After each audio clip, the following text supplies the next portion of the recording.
Noor hospital, मला वाटतं ब्रिजवर येताना सगळ्यांना दिसत असेल. ऑलरेडी मी आमदार असताना लक्षवेधी लावली होती आणि त्याच्यात डॉक्टर मासुमा मर्चंट नाव आहे, त्यांच्यावर मी केस घ्यायला लावली होती. त्याचं कारण होतं, त्यांनी सिझरिंग केलं आणि त्या बाळाला बघितल्यानंतर आई जी खुश होते, आईच्या त्या सगळ्या वेदना विसरून जाते, त्याचा व्हिडिओ सुद्धा आहे. आणि त्याच्यानंतर तिच्या पोटात अचानक इतक्या वेदना होत होत्या, सीसीटीव्ही फुटेज मध्ये सगळ्या त्या वेदना आहेत. मासुमा मर्चंटला फोन करून बोलवत होते, हॉस्पिटलला आली नाही, फोनवर इन्स्ट्रक्शन दिलं तर मग बाईला गोळ्या द्यायला लावल्या आणि लास्टला मॉर्निंगला जेव्हा ती डॉक्टर आली तोपर्यंत ती बाई आली.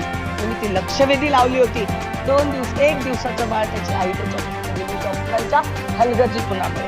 नूर हॉस्पिटलचं त्या सिझरिंग मध्ये त्या बाईची नस कापली गेली होती आणि तिच्या पोटामध्ये फॉरेन्सिक रिपोर्ट मध्ये 1.5 लिटरचं रक्त, घाण, पॉइझन झालेलं रक्त सापडलं होतं आणि ते फॉरेन्सिक मध्ये आल्यानंतर तिच्यावर केस दर्ज झाली. तर मला असं वाटतं हा खूप सेन्सिटिव्ह आणि लोकांच्या एकदम जवळचा प्रश्न आहे. प्रायव्हेट हॉस्पिटल असते तरी पण महानगरपालिकेने त्याच्यामध्ये आपली भूमिका घेणं फार गरजेचं आहे.